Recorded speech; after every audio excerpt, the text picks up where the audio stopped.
ചില ആത്മീക ചിന്തകൾ പങ്കുവെക്കാം. സംഖ്യാപുസ്തകം 24-ാം അധ്യായം അതിൻ്റെ 5-ാമത് വാക്യം നാം പ്രാരംഭമായി വായിക്കുന്നു. സംഖ്യാപുസ്തകം 24-ാം അധ്യായത്തിൻ്റെ 5-ാം വാക്യം. യാക്കോബേ നിന്റെ കൂടാരങ്ങൾ, ഇസ്രായേലേ നിന്റെ നിവാസങ്ങൾ എത്ര മനോഹരം. യാക്കോബേ നിന്റെ കൂടാരങ്ങൾ, ഇസ്രായേലേ നിന്റെ നിവാസങ്ങൾ എത്ര മനോഹരം. 2025 പ്രാരംഭ സഭായോഗത്തിൽ പരിശുദ്ധാത്മാവ് നിങ്ങൾക്ക് നൽകുവാനുള്ള സന്ദേശം എന്നോട് സംസാരിച്ചത്, ഈ വർഷം നമുക്ക് എങ്ങനെ നമ്മുടെ ജീവിതത്തെ ഒന്ന് മനോഹരമാക്കാം. സ്തോത്രം. എല്ലാവർക്കും ഇഷ്ടമാണ് ഈ മനോഹരം എന്ന വാക്ക്. സൗന്ദര്യത്തോട് ചേർത്ത് വെച്ച് ചിന്തിക്കാറുണ്ട് നാം.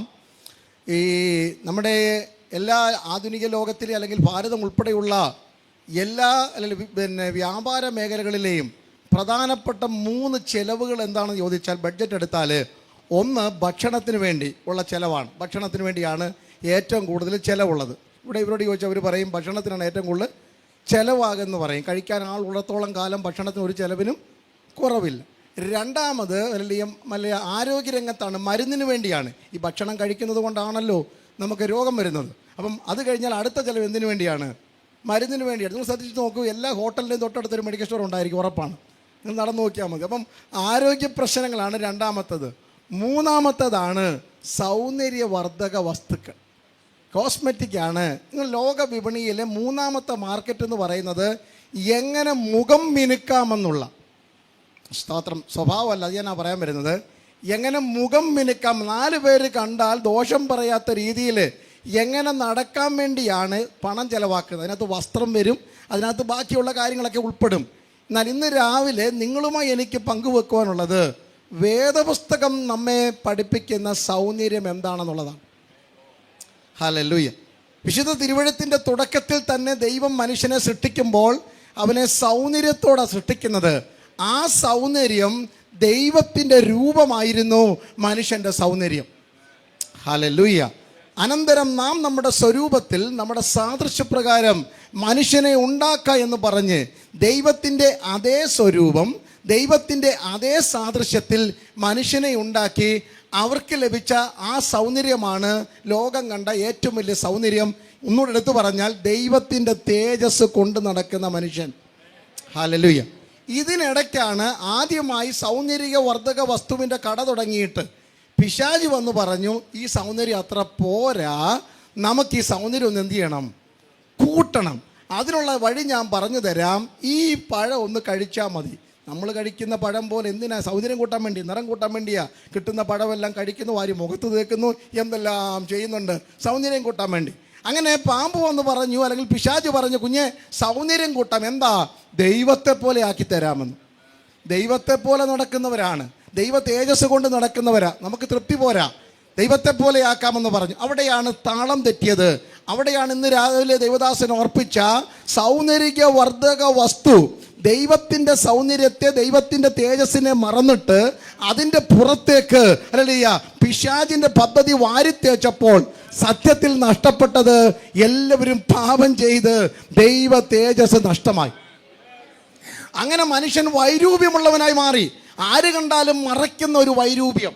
Price the Lord. ആ വാക്യങ്ങളാണ് ഇവിടെ കർത്താവിൻ്റെ തിരുമേശയോടുള്ള ബന്ധത്തിൽ ഉപോത്ബലകമായ ദൈവദാസന്മാർ യെശയ്യാപ്രവാചന പുസ്തകം 52-ാം അധ്യായം 14 മുതലും 53-ാം അധ്യായത്തിൻ്റെ 1 മുതൽ 6 വരെയുള്ള വാക്യങ്ങളൊക്കെ വായിച്ചപ്പോൾ നമുക്ക് മനസ്സിലായി, പാപം മനുഷ്യൻ്റെ ദൈവതേജസ് എടുത്തു മാറ്റിയപ്പോൾ മനുഷ്യൻ്റെ സൗന്ദര്യം നഷ്ടപ്പെട്ടു, അല്ലെങ്കിൽ ആകാരം നഷ്ടപ്പെട്ടു, അവൻ്റെ ആകൃതി നഷ്ടപ്പെട്ടു, അവനുണ്ടായിരുന്ന അനുഗ്രഹം നഷ്ടപ്പെട്ടിട്ട് അവൻ വൈരൂപ്യമുള്ളവനായി മാറി. ആ വൈരൂപ്യത്തിൻ്റെ ചിത്രമാണ് കാൽവറിയിൽ അവനെ കാണുന്നവർ മുഖം മറയ്ക്കത്തക്കവണ്ണം അവൻ വിരൂപനായി തീർന്നു. രണ്ടാമതൊന്ന് നോക്കുവാൻ പോലും ആർക്കും അറപ്പ് തോന്നുന്ന രീതിയിൽ യേശുവിൻ്റെ മുഖം വിരൂപമായി മാറിയത് പാപത്തിൻ്റെ വൈരൂപ്യമാണ്. ഹല്ലേലൂയ. അവനെ കാണുന്നവർ തലകുലുക്കി നിന്ദിക്കത്തക്കവണ്ണം അവന് രൂപഗുണമില്ല, കണ്ടാൽ ആഗ്രഹിക്കത്തക്ക സൗന്ദര്യമില്ല. മനുഷ്യരാൽ നിന്ദിക്കപ്പെട്ട് വ്യസനപാത്രമായി രോഗം ശീലിച്ചവനായി കിടക്കുന്ന യേശുവിൻ്റെ കാഴ്ച. പിതാവ് മുഖം തിരിച്ചതിൻ്റെ കാരണം ദൈവം പാപത്തിന് മുഖം കൊടുക്കത്തില്ല. യേശുവിന് നേരെയല്ല മുഖം തിരിക്കുന്നത്. യേശു കാൽവറിയിൽ മാനവജാതിയുടെ വൈരൂപ്യം ചുമക്കുമ്പോൾ അതിന് നേരെയാണ് പിതാവ് മുഖം തിരിക്കുന്നത്. ആ കാഴ്ചയാണ് അവിടെ കാണുന്നത്. അപ്പോൾ ഇന്ന് രാവിലെ ഞാൻ പറഞ്ഞു വരുന്നത്, അല്ലെ, മനുഷ്യന് നഷ്ടപ്പെട്ട തേജസ്സും സൗന്ദര്യവും പുത്രത്വവും ആകാരവും അനുഗ്രഹവും ഒക്കെ വീണ്ടെടുപ്പ് പദ്ധതിയിൽ കൂടെ പൊന്നിനും വെള്ളിക്കും വിലയേറിയ രത്നങ്ങൾക്കും കഴിയാതിരുന്നത് തങ്കത്തിരു രക്തത്താൽ സാധിപ്പിച്ചു തന്ന് ഇന്ന് നമുക്ക് വീണ്ടും സൗന്ദര്യമുണ്ട്. സുന്ദരന്മാരും സുന്ദരിമാരൊക്കെ ഒരു അല്ലല്ലേ പറഞ്ഞാട്ടെ. നമുക്ക് ഇപ്പോഴും അങ്ങ് അപകർഷതാ ബോധമാണ്. രാവിലെ കണ്ണാടി നോക്കിയിട്ടാ നമ്മൾ നമ്മുടെ സൗന്ദര്യം തീരുമാനിക്കുന്നത്. ദൈവമക്കളെ, വിശുദ്ധ തിരുവെഴുത്ത് മനുഷ്യന്റെ പുറമെയുള്ള സൗന്ദര്യത്തെ പ്രോത്സാഹിപ്പിക്കുന്നതേ ഇല്ല. അതിന്ന് രാവിലെ തിരിച്ചറിയണം. പഴയ നിയമത്തിലൊക്കെ ഉണ്ടായിരുന്നേ, അവന് കോമള രൂപിയായിരുന്നു, പവിഴ നിറമുള്ളവനായിരുന്നു. ഇയ്യോബിന് വലിയ പുത്രിമാരുണ്ടായിരുന്നു. ഭൂലോകത്തിലേക്ക് ഒരാരായിരുന്നു? സുന്ദരിമാരായിരുന്നൊക്കെ. പക്ഷേ മത്തായിയുടെ സുവിശേഷം തുടങ്ങി വെളിപ്പാട് വരെ ഒറ്റ സൗന്ദര്യത്തിൻ്റെ പേരും വേദപുസ്തകം പറയുന്നില്ല. മനുഷ്യന്റെ പുറമെയുള്ള സൗന്ദര്യത്തെ പ്രോത്സാഹിപ്പിക്കുന്നതല്ല വിശുദ്ധ തിരുവെഴുത്ത്. വിശുദ്ധ തിരുവെഴുത്ത് പ്രോത്സാഹിപ്പിക്കുന്നത് അകത്ത മനുഷ്യന്റെ ശക്തീകരണമാണ്. ഹല്ലേലൂയ. പത്രോസിനും യാക്കോബിനും യോഹന്നാനും ഫിലിപ്പോസിനും ബർത്തലോമായ്ക്കും മത്തായിക്കും തോമസിന്റെയും സൗന്ദര്യത്തെക്കുറിച്ച് സന്നഗതി സംഘത്തിലിരുന്നവർ സാക്ഷ്യം പറഞ്ഞു. അവരുടെ സാധാരണ മനുഷ്യർ, പഠിപ്പില്ലാത്തവർ, പക്ഷെ അവരുടെ സംസാരം കേട്ടിട്ട് അവർ യേശുവിൻ്റെ കൂടെ ഉള്ളവരായിരുന്നു. അപ്പോൾ ലോകം വിധി എഴുതിയ ഒന്നാമത്തെ സൗന്ദര്യം ആദരത്തിൽ കൂടെ പുറത്തു വന്ന ദൈവവചനത്തിൻ്റെ ആദരത്തിൽ കൂടെ പുറത്തു വന്ന ജ്ഞാനത്തിൻ്റെ ആദരത്തിൽ കൂടെ പുറത്തു വന്ന ക്രിസ്തുവിൻ്റെ സംസാര ശൈലിയാണ് ഒന്നാമത്തെ സൗന്ദര്യം. ഹല്ലേലൂയ. രണ്ടാമത്തെ സൗന്ദര്യം മുഖത്തോട്ട് നോക്കിയാൽ ദൂതന്റെ മുഖം പോലെ ഇരിക്കണം. ഹല്ലേലൂയ. ഇവിടെ കല്ല് വാരി എറിഞ്ഞുകൊണ്ടിരിക്കുകയാണ് ആരാ? ആൾക്കാർ. നീ ഒരു കുറച്ചുകൂടെ മുന്നോട്ട് പോയി നിങ്ങൾ അറിയോ, അതെനിക്ക് ഉറപ്പാണ്. അതുകൊണ്ടല്ലേ സ്തേഫാനോസിൻ്റെ പ്രസംഗം നീട്ടി. പണ്ടൊക്കെയാണെങ്കിൽ ഇതായിരുന്നു പരിപാടി, ഇവിടെ ടൈമർ വെച്ചാണ് ആൾക്കാരെ ഇരുത്തുന്നത്. സ്തേഫാനോസിൻ്റെ കാലത്ത് ഏറ് കൊടുത്ത ഇരുത്തുന്നത്. അങ്ങനായിരുന്നു അന്നത്തെ കാലത്ത്. എറിയും, അവസാനം പ്രസംഗം ആശീർവാദമൊന്നും പറയാൻ പറ്റത്തില്ല. പാവത്താരല്ലേ ഉൽപ്പത്തി തുടങ്ങിയിട്ട് അവസാനം അബ്രഹാം മെസൊപ്പൊത്താമിൽ തുടങ്ങിയിട്ട് ശലോമോൻ്റെ ദേവാലയം വരെ പറഞ്ഞപ്പോഴത്തേന് നാട്ടുകാർ ആശീർവാദം പറയിപ്പിച്ചു. അങ്ങനായിരുന്നു അന്നത്തെ കാലഘട്ടം. അപ്പോൾ അവൻ്റെ മുഖത്തേക്ക് ഏറുകൊള്ളുന്ന ശരലിയ സ്തേഫാനോസിൻ്റെ മുഖത്തേക്ക് നോക്കിയപ്പോൾ അവൻ്റെ മുഖം ഒരു ദൂതനെ പോലെ കണ്ടു. സന്നഗതി സംഘത്തിലിരുന്നവർ ആദരത്തിൽ സൗന്ദര്യം കാണുന്നു. സന്നഗതി സംഘത്തിലിരുന്നവർ മുഖത്ത് തേജസ് കാണുന്നു. ഈ 2025 ലോകം കാണേണ്ടത് നാവിൽ നിന്ന് പുറത്തു വരുന്ന ലാവണ്യ വാക്കുകളും മുഖത്ത് വിളങ്ങുന്ന ഏറുകൊള്ളുന്ന കല്ലുകളും ശരീരം വെട്ടി നുറുങ്ങുമ്പോഴും അസ്ഥികൾ ഉടയുമ്പോഴും മാംസം പിച്ചു ചിതറുമ്പോഴും മുഖത്തെ ഭാവവ്യത്യാസമില്ലാതെ കർത്താവേ എന്ന് വിളിക്കുവാൻ അതിരമുയർത്തുന്ന ഭക്തന്മാരുടെ മുഖത്ത് വിളങ്ങുന്ന സൗന്ദര്യത്തിനായി ഞാൻ ഇന്ന് രാവിലെ ആത്മാവിൽ ദൈവത്തിന് സ്തോത്രം ചെയ്യുന്നു. അതാ ദൈവമക്കളുടെ സൗന്ദര്യം എന്ന് പറയുന്നത്. ഹല്ലേലൂയ. അതാ നമ്മുടെ സൗന്ദര്യം എന്ന് പറയുന്നത്. സ്തോത്രം. ഹല്ലേലൂയ. അങ്ങനെ ഒരു സംഭവത്തിലേക്ക് ഞാൻ നിങ്ങളെ കൊണ്ടുപോവുകയാണ്. ഇവിടെ ഹല്ലേലൂയ ഇസ്രായേൽ മക്കൾ ഇപ്പോൾ മോവാബ്യ ദേശത്ത് പാർക്കുന്ന ഒരു സംഭവമാണ് സംഖ്യാപുസ്തകം 22 മുതലുള്ള അധ്യായങ്ങളുടെ ചരിത്രം എന്ന് പറയുന്നത്. അവർ ഹല്ലേലൂയ ഓഗിനെയും സീഹോനെയും ഒക്കെ തോൽപ്പിച്ചിട്ട്, അല്ലെങ്കിൽ അമോന്യ രാജാവിനെയും ബാഷാനി രാജാവിനെയും ഒക്കെ തോൽപ്പിച്ചിട്ട് വലിയ സമൂഹമായി വന്ന് ഇപ്പോൾ മോവാബ് സമഭൂമിയിൽ പാളയമിറങ്ങി പാർക്കുന്ന ഒരു സമയം. അവിടുത്തെ രാജാവായ ബാലാക്കിന് പെട്ടെന്നൊരു ഉൾഭീതി ഉണ്ടായി. കാള പുല്ല് നക്കി തുടയ്ക്കുന്നത് പോലെ ഈ ജനസമൂഹം നമ്മൾക്കെതിരെ യുദ്ധം ചെയ്തേക്കാം എന്ന് പറഞ്ഞ് ഭയപ്പെടുത്തിയിട്ട് ഒരു പ്രവാചകനെ വിളിച്ചിട്ട് ഇവർക്കെതിരെ ആലോചന കൊടുത്ത് ഇവരെ ശപിക്കുവാൻ കൊണ്ടുവരുന്ന ചരിത്രം എല്ലാവർക്കും അറിയാം. അങ്ങനെ ഒരു പ്രവാചകനെ കൈ കിട്ടി, കാശ് കൊടുത്ത് ഒരു പ്രവാചകനെ കിട്ടി. പ്രവാചകൻ്റെ പേര് ബിലയാം എന്നാണ്. ആദ്യമേയൊക്കെ പുള്ളി മസിൽ പിടിച്ച് നിന്ന് ഞാൻ വരത്തില്ലെന്നൊക്കെ പറഞ്ഞു. അവസാനം ഈ പേഴ്സിൻ്റെ കനം കൂടുന്നതനുസരിച്ച് പുള്ളി അഭിപ്രായം മാറ്റിക്കൊണ്ടേയിരുന്നു. എത്രയോ നല്ല പ്രവാചകന്മാരുണ്ടായിരുന്ന സഭയും സംഘടനയാണ് നമ്മുടേതൊക്കെ. പക്ഷെ നമ്മൾ അവരെ വഷളാക്കിയത്. പ്രവാചകന്മാരെ ദയവ് ചെയ്ത് നിങ്ങൾ വഷളാക്കരുത്. അല്ലേ? ദേവദാസ എന്നോട് ചോദിക്കാറുണ്ടായിരുന്നു. ഞാൻ ഒരു സമയത്ത് ഇറങ്ങിയ സമയത്ത് ദൈവം കൃപാവര ശുശ്രൂഷയോടൊക്കെ വിളിച്ചിറക്കിയത്. ഇപ്പോൾ ഒന്ന് മാറ്റി വെച്ചേക്കുന്നതിൻ്റെ കാരണം നമ്മളെ കണിയാനെ പോലെ ആൾക്കാർ കാണുന്നു. വേറെ ഒന്നും അറിയണ്ട, പ്രസംഗവും കേൾക്കണ്ട, പാട്ടും കേൾക്കണ്ട. പാസ്റ്ററെ വല്ലതും വെളിപ്പെട്ടോന്നാണ് ചോദിക്കുന്നത്. എന്തോ വെളിപ്പെട്ടു അല്ലല്ല, നീ ശരിയല്ലെന്ന് വെളിപ്പെട്ടെന്ന് പറയാൻ പറ്റുമോ? ഓടി രക്ഷപ്പെടണ്ടേ? അതുകൊണ്ടല്ല അങ്ങനെ ഒരു കാലഘട്ടത്തിൽ. പക്ഷേ കാശ് കൊടുത്ത് ബിലയാമിനെ സത്യത്തിൽ ഒരു കള്ളപ്രവാചകനാക്കി മാറ്റിയത് ഈ സമൂഹമാണ്. ഹല്ലേലൂയ. ആദ്യത്തെ കൂട്ടർ വന്നപ്പോൾ പുള്ളി പറഞ്ഞു, ഞാൻ ദൈവത്തോടൊന്ന് ആലോചന ചോദിക്കേണ്ട കാര്യമേ ഇല്ല, വരത്തില്ലെന്ന് പറഞ്ഞതാണ്. 21 ദിവസത്തെ പ്രാർത്ഥന കഴിഞ്ഞ് പുറത്തിറങ്ങിയപ്പോൾ ദൈവം പറഞ്ഞു, ഇവരുടെ കൂടെ അങ്ങ് പോകാൻ പാടില്ല. അതിലും മാന്യന്മാർ വന്നു.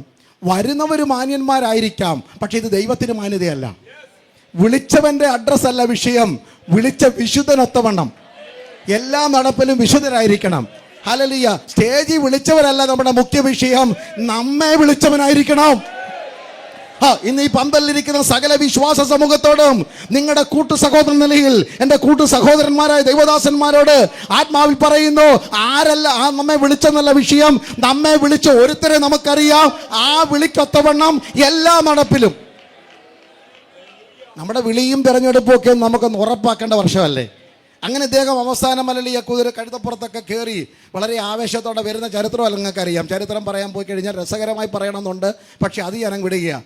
അങ്ങനെയല്ലല്ലോ ഈ അവസാനം പ്രവാചകനോട് വേറൊരു കുട്ടിപ്രവാചകനെ എഴുന്നേൽപ്പിച്ച് കഴുതയുടെ വാ തുറന്നിട്ട് ദൈവം എന്ത് പറഞ്ഞു?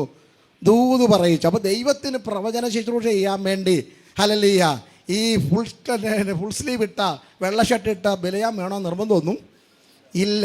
ഒരു കഴുതയെ കിട്ടില്ല, ആരെന്ത് ചെയ്യും? ദൈവം ദൂത് പറയും. അതുകൊണ്ട് ഇനി നാളെ തൊട്ട് കഴുതയുടെ പറയാൻ ദൂത് കിടക്കാൻ നടക്കണ്ട. ഞാൻ പറഞ്ഞതിൻ്റെ കാരണം ദൈവത്തിന് ദൂത് പറയാൻ വേണ്ടി ഇവിടെ ഇരിക്കുന്ന ഒരു കൊച്ചു കുഞ്ഞിനെ എഴുന്നേൽപ്പിച്ചാൽ മതി. കണ്ടിട്ടുള്ള ഭക്തന്മാരിനകത്തില്ലേ, സഭയ്ക്കകത്ത് 6 വയസ്സുള്ള 7 വയസ്സുള്ള അല്ലെങ്കിൽ പാലുകുടി മാറിയ അപ്പ അമ്മ എന്ന് വിളിക്കാൻ കഴിവുള്ള കൊച്ചു കുഞ്ഞുങ്ങൾ ചാടി എഴുന്നേറ്റ് അന്യഭാഷ പറഞ്ഞ് വെളിപ്പാടും ദർശനവും പറഞ്ഞൊരു ചരിത്രം നമുക്കുണ്ടായി. ഇന്ന് 50-ാമത്തെ വയസ്സിലും വെളിപ്പാട് വരാത്തുണ്ടെങ്കിൽ ആത്മാവ് വിളിച്ചു പറഞ്ഞാട്ട് ഞങ്ങളുടെ കണ്ണ് തുറന്നിട്ട് ഞങ്ങളുടെ അതിരം തുറന്നിട്ട് പെന്തിക്കോസ്തിന് മൂല്യശോഷണം വന്ന ആത്മാവിന്റെ വരങ്ങൾ, ആത്മാവിന്റെ കൃപകൾ വീണ്ടും ആലയത്തിൽ മടങ്ങി വരട്ടെ. ഹല്ലേലൂയ. വെടിപൊട്ടിക്കുന്ന പോലെ ദൂതുകൾ വിളിച്ചു പറയുന്ന, മുഖം നോക്കാതെ ആലോചന പറയുന്ന കരുത്തുള്ള സഹോദരി സഹോദരന്മാർ നമ്മുടെ ആലയത്തിനകത്തുണ്ടായിരുന്നു. ദൈവസഭയ്ക്ക് അവരെ ഭയമായിരുന്നു. കാത്തിരിപ്പിയൊക്കെ നടക്കുമ്പോൾ നമുക്കവരെ ഭയമായിരുന്നു. അതരത്തിൽ കൂടെ വിരൽ ചൂണ്ടിയിട്ട് കുറ്റവും കുറവും വെളിപ്പെടുത്തുന്ന എത്രയോ ദൈവദാസിദാസന്മാരെ ഞാൻ കണ്ടിട്ടുണ്ട്, ഞാനത് അനുഭവിച്ചിട്ടുണ്ട്. ഇന്ന് ദൈവം നേരിട്ട് വെളിപ്പെടുത്തിയാൽ പോലും യാതൊരു കുറ്റബോധവുമില്ലാതെ, യാതൊരു ബോധവുമില്ലാതെ ശുശ്രൂഷ ചെയ്തും ആത്മീയം അഭിനയിച്ചും നടക്കുന്ന കാലഘട്ടത്തിൽ ദൈവസഭ ഇങ്ങനെയുള്ള വ്യക്തമായ വെളിപ്പാടിലേക്ക് മടങ്ങി വരണം. ഹല്ലേലൂയ. അങ്ങനെ ബിലയാം വന്നു, ബാലാക്കുമായിട്ടൊക്കെ സംസാരിച്ചു. വളരെ സന്തോഷം, ഇവരെ ഒന്ന് ശപിക്കണമെന്ന് പറഞ്ഞു. നമ്മുടെ ചിന്ത അതൊന്നുമല്ല. അങ്ങനെ വന്നിട്ട് ഒരു മലയുടെ മുകളിലേക്ക് കൊണ്ട് നിർത്തിയിട്ട് ഗിലെയാദ് താൻ തന്നെ പറയുന്നുണ്ട്, പ്രാർത്ഥനയൊക്കെ നല്ല ആത്മീയ രീതിയിൽ തന്നെ കണ്ണടച്ചിരിക്കുന്ന പുരുഷൻ പറയുന്നു. അതൊക്കെ അറിയാം പുള്ളിക്ക്. പ്രാർത്ഥിക്കുമ്പോൾ എന്ത് ചെയ്യണമെന്ന് കണ്ണടയ്ക്കണമെന്നറിയാം. പിന്നെ ഹല്ലേലൂയ, ശിലാഗ്രഹങ്ങളിൽ അഗ്രത്തിൽ നിന്നുകൊണ്ട് താനിങ്ങനെ സംസാരിക്കുകയാണ്. അങ്ങനെ പറഞ്ഞ കൂട്ടത്തിൽ നിരന്ന് കിടക്കുന്ന പാളയമടിച്ചിരിക്കുന്ന ഇസ്രായേൽ സമൂഹത്തിൻ്റെ 12 ഗോത്രത്തിൻ്റെ ഒരു കൊടിക്ക് ഹല്ലേലൂയ തെക്ക് കിഴക്ക് വടക്ക് പടിഞ്ഞാറായി ഹല്ലേലൂയ 3 ഗോത്രങ്ങൾ വീതം 12 ഗോത്രങ്ങൾ തമ്പടിച്ചിരിക്കുന്ന ആ കൂടാരത്തിലേക്ക് നോക്കിക്കൊണ്ട് ഹല്ലേലൂയ ബിലയാം പ്രവചിച്ച പ്രവചനമാണ് ഇതാ. ഹല്ലേലൂയ, യാക്കോബേ നിന്റെ കൂടാരങ്ങൾ, ഇസ്രായേലേ നിന്റെ നിവാസങ്ങൾ എത്ര മനോഹരം. ഹല്ലേലൂയ. വന്നിട്ട് ഒരാഴ്ചയേ ഉള്ളൂ. ആരെ? ഇവര് ഇവിടെ അങ്ങോട്ട് തമ്പടിച്ചിട്ട് കട്ടിച്ച് ഒരാഴ്ച തികയുന്നതേ ഉള്ളൂ. അതിനു മുമ്പ് നാം ഉദ്ദേശിക്കുന്ന പുറമെയുള്ള വീടിൻ്റെ മനോഹരമല്ല ഈ പറഞ്ഞു വരുന്നത്. നമുക്കറിയാം അവർ പണിയുന്ന കൂടാരം എന്താണെന്ന് സംഖ്യാപുസ്തകത്തിലും ലേവ്യാപുസ്തകത്തിലുമുണ്ട്. തകശു എന്ന് പറയുന്ന മൃഗത്തിൻ്റെ തോലുരിഞ്ഞിട്ട് അത് വെയിലത്തിട്ട് ഉണക്കി, നമ്മുടെ ഭാഷയെ പറഞ്ഞാൽ ഒരു ടാർപോളിന് വലിച്ചു കെട്ടുന്ന പോലെ 4 മരക്കം പഠിച്ചിട്ട് കുറ്റി ആടി നിന്നിറങ്ങി ആ കുറ്റിയിൽ വള്ളി കൊണ്ട് വലിച്ചു കെട്ടി അതിൽ പൊതിഞ്ഞിരിക്കുന്ന തകശു തോല് കൊണ്ടുള്ള കൂടാരങ്ങളാണ്. കണ്ടാൽ ആർക്കും ഒരു ആകർഷണതമില്ല. ഹല്ലേലൂയ. മോവാബിലെ മോലോക്കിൻ്റെ കൂടാരങ്ങളുണ്ട്, മോവാബിലെ ആഗാഗിൻ്റെ കൊട്ടാരങ്ങളുണ്ട്, മോവാബിലെ ബാലാക്കിൻ്റെ പ്രഭുക്കന്മാരുടെ ഉന്നതമായ സ്ഥാനങ്ങളുണ്ട്. അതിനൊന്നും ഇല്ലാത്ത ഒരു മനോഹരത ഇതിനെന്താണെന്ന് ഇന്ന് പകൽ തിരിച്ചറിയണം. ഞാൻ വീടിൻ്റെ വലിപ്പം കാറിൻ്റെ വലിപ്പവും അല്ലേ നന്മയുടെ പെരുപ്പവും അല്ല പറയാൻ പോകുന്നത്. ഒരു ഭക്തൻ്റെ വീടില്, ഒരു ഭക്തൻ്റെ ശരീരമാകുന്ന, ഒരു ഭക്തൻ്റെ സഭയാകുന്ന ആലയത്തിൻ്റെ മനോഹരിത എന്താണെന്ന് ഇന്ന് പകൽ നാം തിരിച്ചറിയണം. തുറച്ചു നോക്കിയിട്ട് പറയുക, യാക്കോബേ നിന്റെ കൂടാരങ്ങൾ, ഇസ്രായേലേ നിന്റെ നിവാസങ്ങൾ എത്ര മനോഹരം. ഒരു കാര്യം ഉറപ്പായി. ഹല്ലേലൂയ. അവിടെ നിന്നുകൊണ്ട് ബിലയാം കാണുന്നത് ഈ കൂടാരത്തിൻ്റെ മുകളിൽ വിരിച്ചിരിക്കുന്ന ഹല്ലേലൂയ ആ തകശുതോലല്ല കാണുന്നത്. അവൻ കാണുന്നത് അതിൻ്റെ മുകളിൽ പെയ്തിറങ്ങുന്ന ദൈവതേജസ്സാണ്. 2025 നമ്മുടെ മനോഹരം എന്ന് പറയുന്നത് നഷ്ടപ്പെട്ട ദൈവതേജസ്, നഷ്ടപ്പെട്ട ദൈവ സാന്നിധ്യം. എൻ്റെ വീടിൻ്റെ മുകളിൽ, എൻ്റെ മേൽ, എൻ്റെ തലയ്ക്ക് മുകളിൽ, ഞങ്ങളുടെ ആലയത്തിൽ ദൈവതേജസ്, കനം കൂടിയ ദൈവതേജസ്, കട്ടിയുള്ള ദൈവതേജസ്, തിരുനിവാസത്തെ നിറച്ച, ഹല്ലേലൂയ, ശലോമോന്റെ ദേവാലയത്തെ നിറച്ച അതേ മേഘം, അതേ തേജസ് ഇന്ന് പകൽക്കാലം എൻ്റെ മേൽ പെയ്തിറങ്ങട്ടെ. ഹല്ലേലൂയ. അതാണ് നമ്മുടെ സൗന്ദര്യം. സൗന്ദര്യത്തിന് വേദപുസ്തകത്തിൽ ഉപേക്ഷിച്ചിരിക്കുന്ന ഒരു പദം കാലോസ് എന്നൊരു പദമാണ്. കാലോസ് എന്നൊക്കെ വിളിക്കും. ആ സൗന്ദര്യം എന്ന് പറഞ്ഞു കഴിഞ്ഞാൽ അകത്ത മനുഷ്യൻ്റെ സൗന്ദര്യമാണ്, പുറത്തെ മനുഷ്യൻ്റെ സൗന്ദര്യമല്ല, അകത്ത മനുഷ്യൻ്റെ. അതുകൊണ്ടാണ് പൗലോസ് പറയുന്നത്, ഞങ്ങളുടെ പുറമെയുള്ള മനുഷ്യൻ ഇങ്ങനെ നാൾക്ക് നാൾ ക്ഷയിച്ചു പോയാലും അകമയുള്ള മനുഷ്യൻ നാൾക്ക് നാൾ ബലപ്പെട്ടു വരുന്നു. ഇതിനെയാ വേദപുസ്തകം വിളിക്കുന്ന സൗന്ദര്യം എന്ന് പറയുന്നത്. Price the Lord. ഹല്ലേലൂയ. അപ്പം ഹല്ലേലൂയ. ഒത്തിരി സൗന്ദര്യത്തെക്കുറിച്ച് വേദപുസ്തകത്തിലുണ്ട്. സൈന്യങ്ങളുടെ യഹോവേ, തിരുനിവാസം എത്ര ആരാധനാലയം മനോഹരമാണ്. വിശദീകരണത്തിന് ആവശ്യമില്ല. ഇനി ദൈവമക്കൾ ഒരുമിച്ച് അഭിപ്രായ വ്യത്യാസമൊക്കെ മറന്ന് ഒറ്റക്കെട്ടോടെ ജീവിച്ചാൽ 133 സങ്കീർത്തനം നമ്മൾക്ക് മുന്നറിയിപ്പ് തരുന്നു, അല്ലെങ്കിൽ നമ്മളെ അനുഗ്രഹിക്കുന്നു. ഇതാ സഹോദരന്മാർ എത്തൊരുമിച്ച് വസിക്കുന്നത്, എത്ര ശുഭം, എത്ര മനോഹരം. എല്ലാം സൗന്ദര്യമാണ് വിളിച്ചു പറയുന്നു. ഇനിയും സുവിശേഷം പറയാൻ പോകുന്നതിനെ കുറിച്ച് യെശയ്യാ പ്രവാചകനും റോമാലേഖനം 10:15 പൗലോസും എടുത്തു പറയുന്നു, സുവാർത്ത ദൂതികളായി നന്മ സുവിശേഷിക്കുന്ന, പർവ്വതങ്ങളിൽ നന്മ സുവിശേഷിക്കുന്നവരുടെ കാൽ എത്ര മനോഹരമാണ്. ഹല്ലേലൂയ. 130 സംഘത്തിലൊക്കെ പറയുന്നുണ്ട്, സ്തുതിക്കുന്നത്, സ്തുതി ഉചിതവും അത് മനോഹരവുമാണ്. അപ്പൊ എവിടെ മനോഹരമില്ലാത്തത്? ഇതിൻ്റെ ഒടുവിലൊരു മനോഹരിത ഉണ്ട്. അതാണ് നാം അവസാനം പറഞ്ഞ സമയമുണ്ടെങ്കിൽ അവസാനിപ്പിക്കാം. 16 സങ്കീർത്തനം 5-6 വാക്യങ്ങൾ പറയുന്നു, അളവ് നൂലെനിക്ക് ഈ മണ്ണിൽ കാണാത്തതും ഇന്ന് വരെ കാണാത്തതുമായ തിളക്കമുള്ള ഒന്നിനു വേണ്ടി തമ്പുരാൻ നമ്മെ ഒരുക്കിയിരിക്കുന്നു. അളവ് നൂൽ എനിക്ക് മനോഹര ദേശത്ത് വീണിരിക്കുന്നു. ഹല്ലേലൂയ. ഞാൻ മടങ്ങി വരികയാണ് വേഗം. ഹല്ലേലൂയ. യാക്കോബിൻ്റെ കൂടാരങ്ങളെ, ഇസ്രായേലിൻ്റെ പാർപ്പിട സ്ഥലങ്ങളെ മനോഹരമാക്കിയ ഒരു 4-5 കാര്യം വേഗത്തിൽ പറഞ്ഞു. നിങ്ങൾക്ക് അറിയാവുന്ന കാര്യമാണ്, പറഞ്ഞ് ഞാൻ വേഗത്തിൽ എൻ്റെ വാക്കുകൾ അവസാനിപ്പിക്കാം. ഒന്ന്, സ്തോത്രം. ഹല്ലേലൂയ. ഇസ്രായേൽ ഇവിടെ തമ്പടിച്ചു പാർക്കുന്നിടത്ത് ഈ ബിലെയാം നിന്നുകൊണ്ട് കണ്ണു തുറന്ന് നോക്കിയപ്പോൾ തേജസ് കണ്ടു. അടുത്തത് താൻ ചെവി തുറന്ന് അവിടെ നടക്കുന്ന കാര്യങ്ങൾ ശ്രദ്ധിക്കാൻ തുടങ്ങി. ദൈവമക്കളെ, ദൈവസഭയിൽ, കുടുംബത്തിൽ, ഇനി അല്പം സാവകാശമായി നമുക്ക് പറഞ്ഞു പോകാം. ഈ വർഷം മറ്റുള്ളവർ കാണേണ്ടതും മറ്റുള്ളവർ കേൾക്കേണ്ടതും എന്താണ്? ഹല്ലേലൂയ. ഒരു 10-20 വർഷം മുമ്പാണെങ്കിൽ നമുക്ക് ഇത്ര ഭയമൊന്നുമില്ലായിരുന്നു. കാരണം ബോബൻ പാസ്റ്റർ എന്ന് സോഷ്യൽ മീഡിയ ഒന്നും, ഇപ്പോൾ ഹെലികോപ്റ്ററിലൊക്കെ നിങ്ങളുടെ പരസ്യം ഞാൻ കേൾക്കുന്നത് കേട്ടു. ഹല്ലേലൂയ. പറന്ന് നടക്കുകയാണ് കൊട്ടാരക്കര മേഖല. ഇതിലെ കൂടെ ഒക്കെ പോയത് ആർക്കറിയാം? ഹല്ലേലൂയ. ഹല്ലേലൂയ. ആരണ്ട് പറയുന്നത് കേട്ട്, കൊട്ടാരക്കര സോണീസ് ഓൺ എയർ എന്ന് എന്നോട് പറഞ്ഞു. ഹല്ലേലൂയ. അവർ നിലത്തും താഴെയൊന്നും അല്ലെന്നായിരിക്കട്ടെ. ആ ദൈവം അനുഗ്രഹിക്കട്ടെ, എന്തെങ്കിലും ആയിക്കട്ടെ, നടക്കട്ടെ, നന്നായിരിക്കട്ടെ. പരസ്യമൊക്കെ നല്ലതാണല്ലോ. ഒരു 10-20 വർഷം മുമ്പാണെങ്കിൽ നമുക്ക് ആരെയും പേടിക്കേണ്ട ഒരു കാര്യമില്ലായിരുന്നു. ആർക്കും ആരും എന്നും പറയാം, ആരും അറിയത്തില്ല. പ്രസംഗത്തിൽ പറഞ്ഞ എത്രയോ വിഡ്ഢിത്തരങ്ങൾ ആരും ഓർക്കാതെ പോയിട്ടുണ്ട്. പക്ഷേ ഇപ്പം മിണ്ടാൻ പറ്റുമോ? അത് ഇറങ്ങുന്നതിന് മുമ്പ് അവസാനം ഹൈലൈറ്റ് ചെയ്തിട്ട് ബാക്കിയെല്ലാം ആരോ ഇങ്ങനെ സൂക്ഷ്മദർശി കൊണ്ട് ഇങ്ങനെ ഇരിക്കുകയാണ്. എവിടെ വീഴ്ച, എവിടെ വീഴ്ച, എവിടെ വാക്കിൽ തെറ്റുന്നു, എവിടെ ഒരു അക്ഷരം പോയി, എവിടെ ഒരു വര പോയി എന്നൊക്കെ ഇരിക്കുന്നൊരു കാലഘട്ടമാണ്. അതുപോലൊരു കാലഘട്ടത്തിൽ ജീവിക്കുമ്പോൾ എത്ര സൂക്ഷ്മതയോടെ ഇരിക്കണമെന്നറിയാമോ? സൗന്ദര്യം, ആത്മീക സൗന്ദര്യം നഷ്ടപ്പെടുത്തുന്ന ഒരു ഇടപാടിലും ചെന്ന് പെടരുത്. അത് വ്യക്തികളാണെങ്കിലും സഭയാണെങ്കിലും സംഘടനയാണെങ്കിലും ദേശത്തിൻ്റെ മുമ്പിൽ പരസ്യകോലമാകുന്ന സൗന്ദര്യം നഷ്ടപ്പെടുന്ന, ആത്മീയ തേജസ് നഷ്ടപ്പെടുന്ന ഒരു ഇടപാടിലും ദൈവസഭ ചെന്ന് പെടരുത്. ഹല്ലേലൂയ. ഈ ജസ്റ്റിഫൈഡ് റീസൺ എന്ന് പറഞ്ഞൊരു സാധനമുണ്ട്. ന്യായീകരിക്കുക. ഒരു കാര്യം പറഞ്ഞു കഴിഞ്ഞാൽ, ഹല്ലേലൂയ, അത് ഞാൻ പറഞ്ഞതാ ശരിയാണെന്ന് തെളിയിക്കാൻ വേണ്ടി ഏതറ്റം വരെ ഞാൻ ഒരറ്റവും പോകണ്ട, അവിടെ നിന്നാൽ മതി. ഹല്ലേലൂയ. അതുകൊണ്ട് ഇന്ന് രാവിലെ ഞാൻ ഓർപ്പിക്കട്ടെ, നമുക്ക് ന്യായീകരണ തൊഴിലാളികളെ അല്ല നമ്മൾ. നമുക്ക് ന്യായീകരണത്തിൻ്റെ ഒരു ആവശ്യവും ഇല്ല. നമ്മുടെ വാക്കുകൾ ഉവ്വ ആണെങ്കിൽ, നമ്മുടെ പ്രവൃത്തികൾ നേരെ ചൊവ്വയാണെങ്കിൽ ഒരു മനുഷ്യൻ്റെ മുമ്പിൽ തലകുനിക്കുവാൻ ദൈവം സമ്മതിക്കത്തില്ല. ഒരു കാലഘട്ടത്തിലേക്കൊക്കെ കുണ്ടറയിലൊക്കെ ഇന്നലെ ഓർപ്പിച്ച പോലെ കിടക്കേണ്ടി വന്നേക്കാം. ഒരു കാലഘട്ടത്തിലൊക്കെ അത്ര സുഗമമായ കിടപ്പൊന്നും അല്ലായിരുന്നല്ലോ ജോസഫിന്. 83 സങ്കീർത്തനം 86 സങ്കീർത്തനൊക്കെ വായിക്കുമ്പോൾ 105 വായിക്കുമ്പോൾ കഴുത്തിൽ ചങ്ങലയുണ്ടായിരുന്നു വായിക്കുന്നു. കാലാമത്തിലായിരുന്നു. നമ്മൾ പറയും ജോസഫ് അവിടെ കറങ്ങി കിടക്കുമായിരുന്നു. പക്ഷെ കഴുത്തിൽ അല്ല ചങ്ങലയും കാലാമത്തിൽ കിടന്നപ്പോഴുമാ പുള്ളി പ്രവചനം പറഞ്ഞുകൊണ്ടിരുന്നത്. ഹല്ലേലൂയ. സ്തോത്രമല്ലേ. എൻ്റെ വിഷയം അതല്ലല്ലോ. ഇന്ന് ഈ രാവിലെ നാം മനസ്സിലാക്കണം. അപ്പോൾ ബിലയാമിൻ്റെ ചെവിക്കകത്തോട്ട് തുളച്ചു കയറിയതും കണ്ണിലോട്ട് പതിഞ്ഞതുമായ ഇസ്രയേലിൻ്റെ സാക്ഷ്യങ്ങളെക്കുറിച്ച് വേഗം പറയുമ്പോൾ എന്താണ് അവരുടെ മനോഹരമെന്ന് നമുക്ക് മനസ്സിലാക്കാം. ഒന്നാമതായിട്ട് സ്തോത്രമല്ലിയ 23-ാം അധ്യായത്തിൻ്റെ സംഖ്യാപുസ്തകം 23-ന്റെ 9-ാം വാക്യം വായിച്ചാൽ, ശിലാഗ്രങ്ങളിൽ നിന്ന് ഞാൻ അവനെ കാണുന്നു, ഗിരികളിൽ നിന്ന് ഞാൻ അവനെ ദർശിക്കുന്നു. നോക്കുക, പദം ശ്രദ്ധിക്കണം. അതാ ഞാൻ പറഞ്ഞു വന്നത്.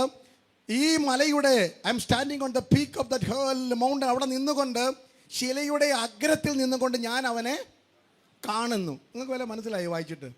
പുള്ളി ഇവിടെ നിന്ന് നോക്കിയിട്ട് അങ്ങോട്ട് ശരിയാവുന്നില്ല. അപ്പം പിന്നെ അങ്ങോട്ട് അവസാനം ഇപ്പം അല്ല, കുട്ടിക്കാനം കൊക്കയുടെ വക്ക് വരെ എത്തി. എന്തെങ്കിലും ഒരു കുറ്റം കണ്ടുപിടിക്കാൻ വേണ്ടി ശിലയുടെ അഗ്രത്തിൽ നിന്ന് അടുത്ത സ്റ്റെപ്പ് വെച്ച മൂക്കൂത്തി താഴെ വീണേന്. അതിനു മുമ്പ് പരിശുദ്ധാത്മാവ് തട്ടി അതിരെ മാറ്റിയില്ലായിരുന്നെങ്കിൽ ബിലയാമിൻ്റെ ശവമടക്കം കഴിഞ്ഞേന്. പുള്ളി ശിലയുടെ അഗ്രത്തിൽ നിന്ന് ഞാൻ അവനെ കാണുന്നു, പിന്നെ അങ്ങോട്ട് മാറുന്നതുകൊണ്ട് ഞാൻ അവനെ ദർശിക്കുന്നു. ആ ദർശനമാണ് വിളിച്ചു പറയുന്നത്. ഇത് അഭിഷിക്തൻ്റെ ദർശനമല്ല ഞാൻ ഈ പറയുന്നത്. ഇത് പ്രവാചകന്റെ ദർശനമല്ല. ഇത് അന്യഭാഷ പറയുന്നവൻ്റെ ദർശനമല്ല. പണത്തിൻ്റെ പുറകെ പോയ ലോകക്കാരുടെ ദർശനമാണ്. അവർ പറയണം നമ്മളെക്കുറിച്ച് ഈ സാക്ഷ്യം. ഹല്ലേലൂയ. ഇന്ന് രാവിലെ ഇടത്തും വലത്തും ഇരുന്നവരുടെ വാക്കുകളല്ല നമുക്ക് വേണ്ടത്. സഭയിലെ പാസ്റ്റർ 3 വർഷം ഇരിക്കാൻ വേണ്ടി ചിലപ്പോൾ നല്ലതൊക്കെ പറഞ്ഞേക്കാം. അല്ലല്ലേ, പാസ്റ്ററെ പിണക്കണ്ടല്ലോ, 3 വർഷം കഴിയുമ്പോൾ പോയി കിട്ടുമല്ലോ എന്നോർത്ത് നിങ്ങൾ നല്ല കാര്യമൊക്കെ പറഞ്ഞേക്കാം. പക്ഷെ ഇതങ്ങനല്ലല്ലോ. ഹല്ലേലൂയ. ഇവരുമായി യാതൊരു കടപ്പാടുമില്ലാത്ത, ബാധ്യതയില്ലാത്ത ഒരുവൻ അതരത്തിൽ കൂടി ഇങ്ങനെ പറയണമെങ്കിൽ അവൻ കണ്ടതെന്താണ്, അവൻ കേട്ടതെന്താണ്? ഈ പന്തൽ വിട്ട് പുറത്തിറങ്ങുമ്പോൾ ലോകം കാണേണ്ടതും ലോകം കേൾക്കേണ്ടതും ഇതിൽ കുറഞ്ഞതായിരിക്കരുത്. ഞാൻ അവരെ കുറിച്ച് എന്ത് കാണുന്നു, എന്ത് ദർശിക്കുന്നു? അടുത്ത വാക്ക്, ഇതാ തനിച്ചു പാർക്കുന്ന ഒരു ജനം. ഞാൻ ഇവരെ കാണുന്നു, ഇതാ തനിച്ചു പാർക്കുന്ന ഒരു. എത്രയോ വർഷമായി കേൾക്കുന്ന പ്രസംഗമായത്. അതുകൊണ്ട് നിങ്ങൾക്കിത് പുതുമയും പുത്തരിയൊന്നുമല്ല. ഇതാ തനിച്ചു പാർക്കുന്ന ഒരു ജനം. പക്ഷേ അതിനോട് ചേർത്ത് പറയുന്നു, ജാതികളുടെ കൂട്ടത്തിൽ എണ്ണപ്പെടുന്നതുമില്ല. ഹല്ലേലൂയ. ആ ജാതികളുടെ കൂട്ടത്തിൽ എണ്ണപ്പെടുത്തുന്ന പറഞ്ഞാൽ ആരുമായി സഹകരിക്കത്തില്ലെന്നോ ആരുടെയും വീട്ടിൽ പോകത്തില്ലെന്നുള്ള അർത്ഥമല്ലല്ലോ. 2 സംസ്കാരത്തിൽ ജീവിക്കുന്നവർ. ഹല്ലേലൂയ. മോവാബിന്റെ മണ്ണിൽ കുറ്റിയടിച്ചിരിക്കുമ്പോഴും മോവാബിയ സംസ്കാരം തലയ്ക്ക് പിടിക്കാത്ത ഒരു സമൂഹമായി അവർ ഒറ്റപ്പെട്ട് താമസിക്കുന്നു. കൊട്ടാരക്കര മണ്ണിൽ പാർക്കുമ്പോൾ പുനലൂരോ അഞ്ചലോ അല്ലെങ്കിൽ നിലമേലോ ചടയമംഗലോ അറിയത്തില്ല. ഇവിടെയുള്ള 20 സെന്ററിന്റെ കീഴിലുള്ള ദൈവദാസിദാസന്മാരാണല്ലോ. നിങ്ങൾ പാർക്കുന്ന മണ്ണിന്റെ സ്വാധീനം നിങ്ങളിൽ ചെലുത്താതെ ജീവിക്കുന്ന ഒരു കൂട്ടം ആത്മീയരെയ ഈ കാലഘട്ടത്തിന് ആവശ്യം. കുടിക്കുന്നത് ഇവിടുത്തെ പച്ചവെള്ളം, കഴിക്കുന്നത് ഇവിടുത്തെ ആഹാരം, ധരിക്കുന്നത് ഇവിടുത്തെ വസ്ത്രം, സഞ്ചരിക്കുന്ന ഇവിടുത്തെ വാഹനത്തിൽ. പക്ഷെ ഇതിന്റെ മേന്മയും മഹിമയും ഒന്നും അകത്ത് വേരിറങ്ങാത്ത ഭക്തന്മാരെ ഈ കാലഘട്ടത്തിന് ആവശ്യമുണ്ട്. ഹല്ലേലൂയ. വിശുദ്ധി എന്ന് പറയുന്നത് പെന്തിക്കോസുകാരൻ്റെ അഭിമാനം. എന്ത് രസമാണെന്നറിയാം. വെള്ള വെള്ള വെള്ള വെള്ള എന്തോ രസം ഇരിക്കുന്ന കാണാൻ തന്നെ. എനിക്കൊന്നും ഞാൻ മാത്രമേ ഉള്ളൂ കറപ്പം തോന്നുന്നു പാലിട്ടേക്കുന്നത്.